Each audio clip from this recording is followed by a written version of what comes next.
Kurang ajar sama istrinya, suruh lihat istrinya melahirkan. Kalau dulu itu kan tidak boleh perempuan laki-laki masuk ruang melahirkan. Kalau sekarang alhamdulillah kasih izin. Saya waktu melahirkan mamanya cek, kan setengah mati. Udur, tidak bisa. Kata dokter, tidak bisa dia Ustaz. Saya, bagaimana caranya ini supaya bisa keluar? Dipakum. Apa itu dipakum? Disedot. Wih, bisa dongo anakku ini kalau otaknya disedot. Saya bilang, sudah, mundur ki dok. Saya ngurus ki. Nah, bilang, bukan mau pengajian ini Ustaz. Saya mundur ki, saya urusin istriku. Betul Pak, ini. Akhirnya saya salat hajat 2 rakaat. Saya salat hajat dulu 2 rakaat. Lalu saya selawat sebanyak-banyaknya. Lalu saya dorong. Keluar. Sejak itu, saya bilang kalau memang ada laki-laki yang tidak tahu harga istrinya, lihat itu istri melahirkan. Pilihannya hanya 2. Setengah mati atau mati. Dan berapa banyak ibu-ibu wafat melahirkan anaknya. Dan dia tersenyum melahirkan anaknya setelah wafat. Wafat setelah melahirkan. Dia senyum. Berhasil mengeluarkan anaknya untuk melanjutkan masa depan hidupnya. Yang ketiga, kenapa ibu disebut 3 kali? Yang tidak dimiliki laki-laki apa? Menyusui. Ibu masih ingat waktu menyusui? Apalagi kalau sudah mulai tumbuh giginya. Mutuakan hak. Coba. Ibu-ibu membayangkan diri sendiri. Mana ada begitu dia gigi, kau tampilin. Hei, kau gigi saya. Tidak, dia bujuk. Lepas kena. Tuh, siang anak-anak. Malam. Coba. Makanya, demi Allah, tidak akan kalian dapat sorga kalau kalian durhaka sama orang tua. Bahkan Nabi jelaskan, jangankan masuk sorga, baunya sorga kau tidak dapat. Padahal baunya sorga kita bisa cium 70 tahun perjalanan. Coba. Makanya, hikmah pertama pulang pengajian, muliakan orang tua. Ustadz, orang tua saya dari kecil dia tidak urus saya, nenekku yang urus kak, tidak ada urusan dosanya bapakmu kepada Allah. Urusanmu, muliakan orang tua. Nah, bagi anaknya almarhum. Almarhum ini, yang sudah meninggal. Bagaimana cara berbuat baik Ustadz? Bapak saya sudah meninggal. 1, doakan.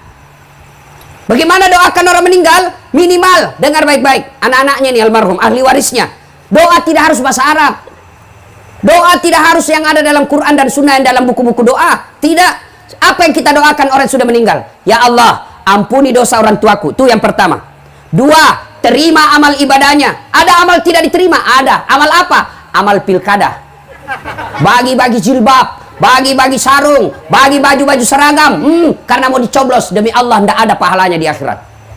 Ya Allah, mana pahalaku? Saya bagi-bagi sembako, habis uangku 2 miliar. Nabi bilang malaikat, bohong tuang. Dia itu bagi-bagi sembako karena mau dicoblos. Maka, ya Allah, mana pahalaku? Saya umrahkan orang 50 ketika pilkada. Bohong, dia mau dicoblos. Allah kata, sudah, kan sudah mau kau dicoblos. Tidak ada pahalamu sekarang. Maka kalau ada kelakuan begitu orang almarhum, kita doakan. Ya Allah, terima amal ibadahnya. Yang ketiga, lapangkan alam kuburnya. Ampuni dosanya. Terima amal ibadahnya. Lipat gandakan segala kebaikannya. Lapangkan alam kuburnya. Jadikan kuburnya menjadi taman-taman surga. Lebih mulia lagi kalau kita tutup. Allahumma ghafirli wali walidayya warhamhuma kama rabbayani saghira. Tapi sayang 1000 sayang, banyak orang baca doa ini, tapi Pak Imam nasuruh. Kan banyak orang tidak tahu bahasa Arab. Selesai lebaran, pergilah ziarah kubur. Pak Imam tidak tahu bahasa Arab, Pak Doja tidak tahu bahasa Arab, dia juga tidak tahu bahasa Arab. Ibu-ibu gaul, bajunya hitam, roknya hitam, kacamatanya hitam, payungnya hitam, pergi ziarah kubur. Oh, doakan mamaku. Duduk mak ibu, sama-sama mi duduk. Nah, baca mi di doa ini Pak Imam. Allahumma ghafirli, nah bilang ini ibu amin. Amin. Wali walidayya, amin. Warhamhuma kama rabbayani saghira, amin. Dalam hatiku, kasihannya ini ibu, dia kira mamaknya didoakan, padahal mamaknya Pak Imam nak doakan. Apa artinya itu tadi? Allahumma ghafirli, ya Allah ampuni dosaku. Siapaku? Ya Pak Imam. Di belakang kita, amin. Wali walidayya, kedua orang tuaku. Orang tuanya Pak Imam. Sudah dikasih pisang, dikasih amplop, suruh doa ke mama, tak mamaknya nak doakan. Coba ini yang banyak. Maka berdoa tidak harus pakai bahasa Arab. Selesai sholat Bapak Ibu, ini anak-anaknya almarhum. Selesai sholat, baca doa. Sampaikan minimal Al-Fatihah. Bagaimana caranya? Ila hadratin Nabi Mustafa Muhammad SAW, summa hususil ruhil almarhum Haji Muallim Pabinru. Al-Fatihah. Baca Al-Fatihah. Sudah itu, ya Allah, ampuni dosa orang tuaku, terima amalnya, lipat gandakan segala kebaikannya, lapangkan alam kuburnya, lalu tutup dengan doa Allahumma ghafirli wali walidayya warhamhuma kama rabbayani shaghira. Amin ya rabbal alamin. Ustadz, kenapa orang kalau doa sudah begini selesai begini? Ah, itu tambah-tambah gitu. Boleh juga tidak begini, boleh. Apalagi sekarang corona. Dianjurkan jangan pegang muka. Kenapa paling begini Ustaz? Cuma kebiasaan. Kenapa na muka? Karena lebih nyambung. Masa Bapak amin ya rabbal alamin? Lebih tidak nyambung lagi. Ya, doakan. Yang kedua, dengar baik-baik. Ini ahli warisnya almarhum. Yang kedua, kalau sudah meninggal bagaimana cara berbuat baiknya Ustaz? Kunjungi karib kerabatnya, anak-anaknya almarhum. Setelah menuntut ilmu, lalu ditugaskan keluar daerah dan menetap di daerah tugasnya. Jangan sampai kau lupakan keluarga yang ada di Sopeng. Datangi saudaranya bapak, datangi nenek, mungkin itu kita datangi. Begitu cara berbuat baiknya kepada orang tua yang sudah meninggal. Yang ketiga, bersedekah atas nama keluarga. Misal almarhum, ada bajunya, ada dasinya, ada sarungnya, ada sepatunya, tinggal aja di rumah tidak ada yang pakai. Lebih baik kasih orang supaya dipakai. Selama dipakai itu barang, itu almarhum dapat kiriman pahala. Dan barang itu kasih berdasarkan profesinya orang. Misalnya almarhum punya dasi bagus, dasi kupu-kupu, jangan kasih Pak Doja. Nggak cocok. Kapan dipakai Pak Imam itu dasi kupu-kupu? Dia pakai Pak Imam dasi kupu-kupu, satu kampung heboh. Wih, jatuh cinta Pak Imam. Lalu kalau dasi kupu-kupu, siapa kita kasih? Kasih cucunya yang lagi kuliah. Itu cocok. Sarung, kasih Pak Imam. Cocok itu, dia tiap hari dia pakai. Songkok, baju gamis, kasih Ustadz. Tiap hari dia pakai. Kasih polisi, dia pakai. Paling lebaran dia pakai.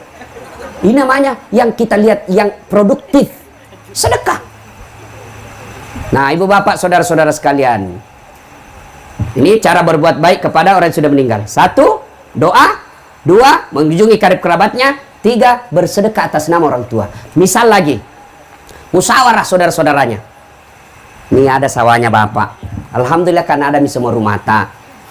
Meskipun ini ahli waris, kita yang berhak 4 bersaudara. Tapi bagaimana kalau ini tanahnya bapak ini kita jual, bangunkan masjid, insya Allah selama masjid itu dipakai almarhum dapat kiriman pahala. Jangan sampai terjadi yang pernah saya alami. Ada orang sakaratil maut, dipanggillah saya dia mengaji, datanglah saya mengaji. Begitu saya baca ngaji, anaknya musyawarah di ruang tamu, musyawarah anaknya di ruang tamu. Apa dia bahas? Bicara kakaknya, saudara-saudara sekalian, ini bapak sebentar lagi meninggal dunia, meninggalkan kita. Supaya tidak ada keributan-keributan, maka mulai hari ini perjelas siapa yang ngambil sawahnya bapak di kampung. Saya dengar, saya bilang, wah, keluarga apa ini? Saya keluar, saya bilang, Pak, bapak masa bapakmu sakaratil maut kok sibuk di sini? Saya ini orang lain. Saya keluar, saya pergi. Siapa yang gagal? Siapa? Orang tuanya gagal mendidik anaknya. Maka ibu-ibu, sebelum segalanya terlambat, didik anak. Nggak usah bangga anak kita tinggi sekolahnya, sampai ke jenderal, sampai direktur, sampai anggota DPR, kepala dinas, kalau dia tidak ada manfaat buat orang tua. Nggak ada. Kan biasanya ini kita kasih senang orang. Itawa, anaknya yang pertama kepala dinas. Itawa, anggota DPR anaknya. Itawa, kontraktor. Baru nggak ada pernah lihat bapaknya. Plek, beleng-beleng. Apa itu anakmu kontraktor, anggota DPR, kepala dinas, kalau nggak pernah kau dilihat? Yang hebat tuh, Itawa. Anaknya kasihan, pegawai honor, tapi tiap minggu itu ada datang bawakan pisang bapaknya. Itu meskipun dia pegawai honor, ada manfaat. Siapa yang salah kalau anak kita tidak baik agamanya? Orang tuanya. Tidak ada orang lahir langsung jadi preman. Tidak ada orang lahir langsung jadi pengedar narkoba. Tidak. Kata Nabi, anak itu dilahirkan dalam kanan fitrah. Ibu bapaknya membuat dia majusi, nasara, ataupun Yahudi. Maka ibu, tidak usah cemas kalau anak tak cuma pegawai honor. Tidak usah cemas kalau dia daftar tentara tidak lulus. Tidak usah malu kalau anak daftar pegawai negeri tidak berhasil. Tapi malulah ketika anak kita sudah balik, sudah sarjana tidak tahu sholat di masjid. Malu itu. Nah, orang tua sekarang kan bangga sekali kalau pintar bahasa Inggris anaknya. Itahu astas, jauh sepupuku yang orang Sopeng. Jagona tahu. Kenapa masih SD pintar bahasa Inggris anaknya? Apa jagona itu, Bu? Tahu masih SD. Banyak itu yang bisa begitu. Masa banyak Ustaz? Pergi makin di Inggris. Tuh anak-anak di Inggris masih kecil pintar bahasa Inggris semua. Apalagi zaman sekarang tidak perlu orang jago bahasa Inggris. Saya pergi Itali, tahu Itali? Tahu Itali, ceramah Kak di Roma, tahu Itali? Tahu Ibu? Itu batu-batu lurus belok kiri.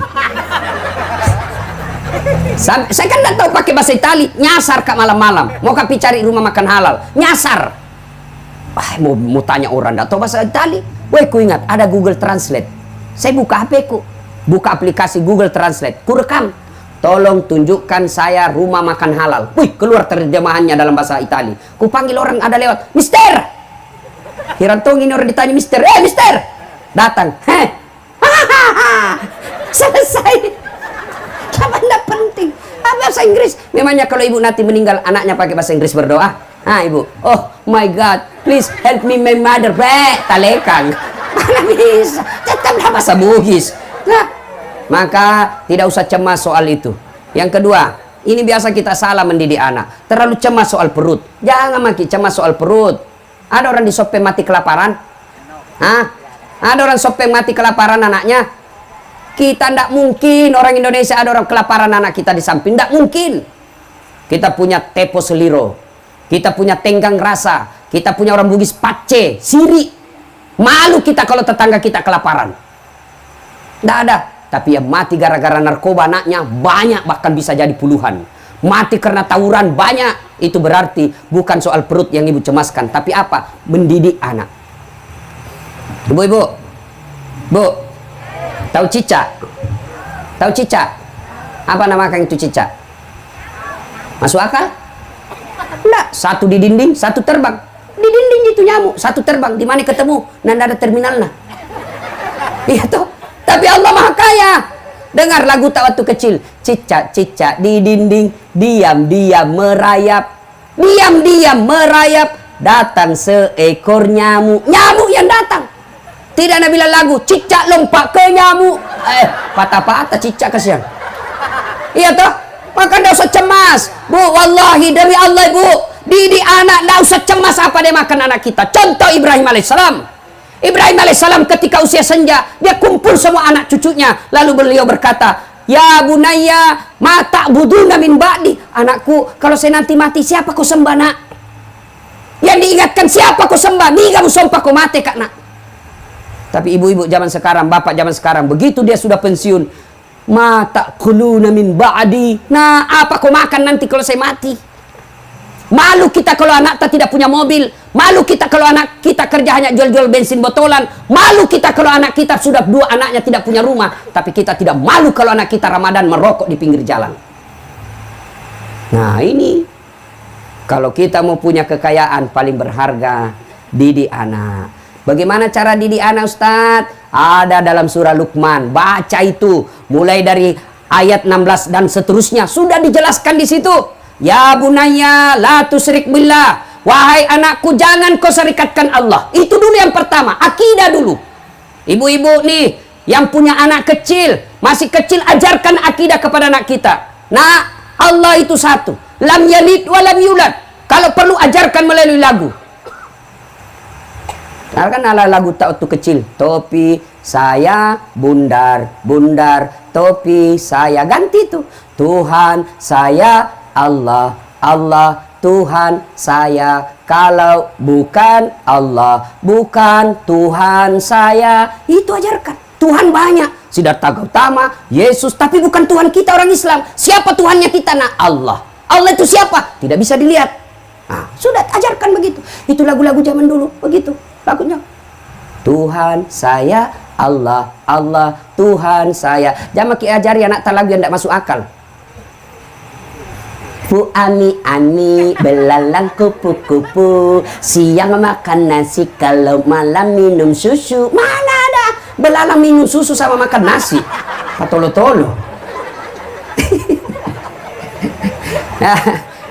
Waktu itu saya kecil itu memang bagus-bagus itu lagu. Coba itu waktu tak kecil. Lagu takkan bagus-bagus. Katakan Tuhan itu satu. Ini lagu namanya Rama. Mungkin Tuhan mulai bosan melihat tingkah kita yang selalu salah dan bangga dengan dosa-dosa, atau alam mulai enggan bersahabat dengan kita. Coba kita bertanya pada rumput yang bergoyang. Itu lagu orang dulu, bagus lagunya toh.